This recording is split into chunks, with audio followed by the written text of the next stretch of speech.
ହଂକଂରେ ଭୟଙ୍କର ଅଗ୍ନିକାଣ୍ଡ। ହଂକଂର ଡାଇପୋ ଅଞ୍ଚଳରେ ଥିବା ଏକ ସରକାରୀ କମ୍ପ୍ଲେକ୍ସରେ ଭୟଙ୍କର ଅଗ୍ନି ଲାଗିଛି।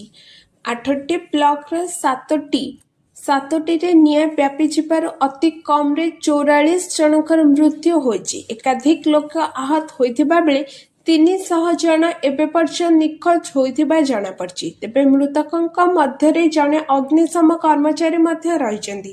ପ୍ରାୟ 700 ଲୋକଙ୍କ ଅସ୍ଥାୟୀ ଆଶ୍ରୟସ୍ଥଳୀକୁ ସ୍ଥାନାନ୍ତରିତ କରାଯାଇଛି।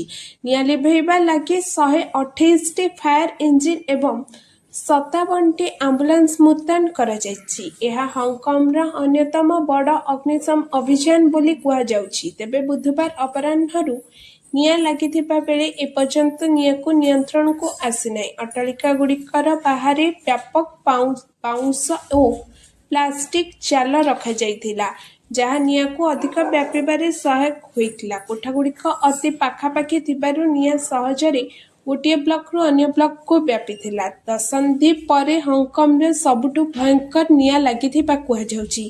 ଏବେ ବି ଉଦ୍ଧାର କାର୍ଯ୍ୟ ଜାରି ରହିଛି। Bureau report, around Odisha live.